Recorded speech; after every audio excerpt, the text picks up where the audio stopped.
In this video, I'm going to talk about the top 5 nerd movies that I feel like disappointed me more than any of the others. Now, these movies on this list aren't necessarily the worst movies.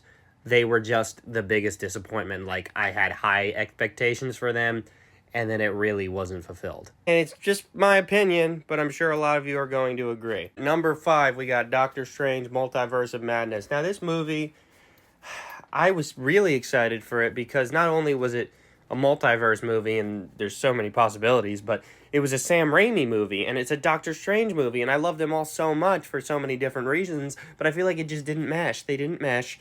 There was a lot of wasted potential. The movie, in most ways, just didn't work. I know they tried to go for like this, horror comic book movie, and I appreciated some of the sequences. I thought a lot of what they did was really interesting, but it neglected what it did for a lot of characters' arcs, and I don't like how they brought in all these cameos just to like kind of kill them off and disrespect the characters in a lot of ways. And a lot of people might disagree with me on that, but that was not where Scarlet Witch's arc was supposed to go. The movie barely dealt with the multiverse, even though it was the Multiverse of Madness. There were like 2 universes that they were in. So, yeah, just overall really underwhelming, and was expecting more from Sam Raimi. Number 4, we got Suicide Squad, the 2016 version, not to be confused with the James Gunn version, which is phenomenal. It's only at 4 and not 2 because I couldn't allow myself to be as surprised after what we had just gotten with Batman vs. Superman. But I was actually in the minority of being really excited for Jared Leto's Joker.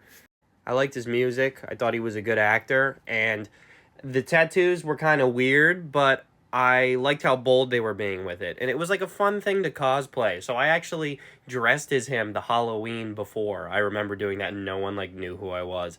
And then the next Halloween, no one dressed like him because the movie was bad. He has like no screen time, and he's not very good. And the movie itself, just the first 15 minutes, super solid. Like, a lot of fun, really interesting. They're setting something up. I love the vibe, the aesthetic. And then the movie just loses its plot. It loses its plot entirely, and I couldn't really tell you what happens after that. At number 3, we have Star Wars The Last Jedi. Now, I'm not a huge Star Wars guy, by any means. I'm actually not that big of a fan. You ask me what my favorite Star Wars movie is, and I'll tell you Episode 7, and people laugh in my face.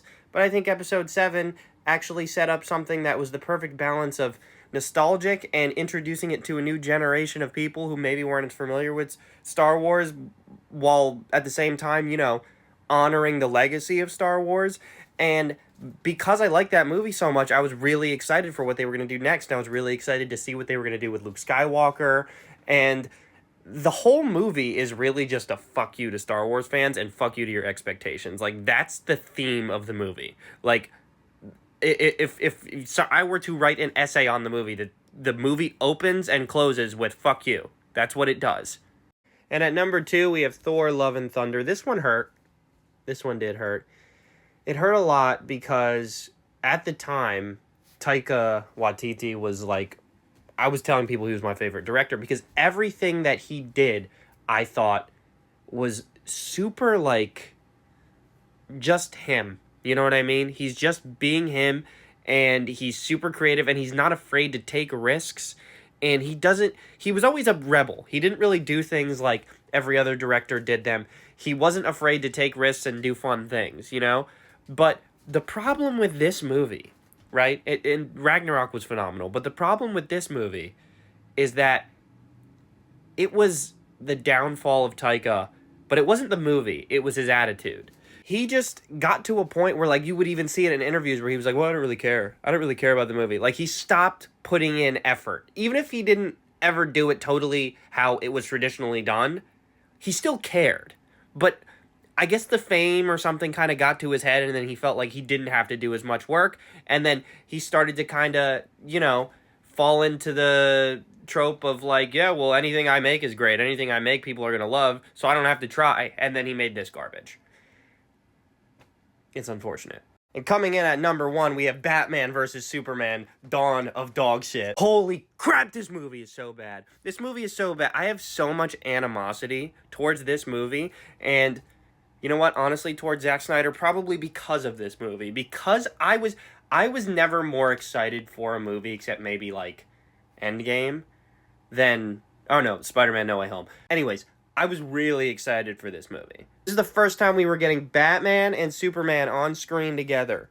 Like, why did it take so long? And why was it so bad? I didn't know what to expect from Zack Snyder. I saw Man of Steel, thought it was kind of boring, but it wasn't the worst thing ever.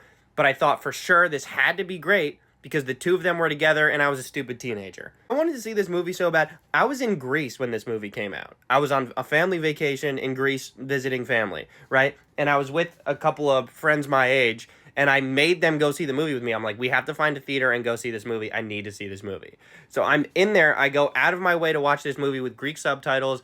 There's a bunch of Greek people in the theater for like the first 5 minutes just screaming in the theater. And my friend tells them to shut the fuck up, and then nobody says anything. And I'm like thinking like, I went through all this to see this movie, and then I walked out of it and I was just silent. And then like I was silent for like 5 minutes. And then finally when I spoke, I was like, that wasn't that good, was it? Let James Gunn cook!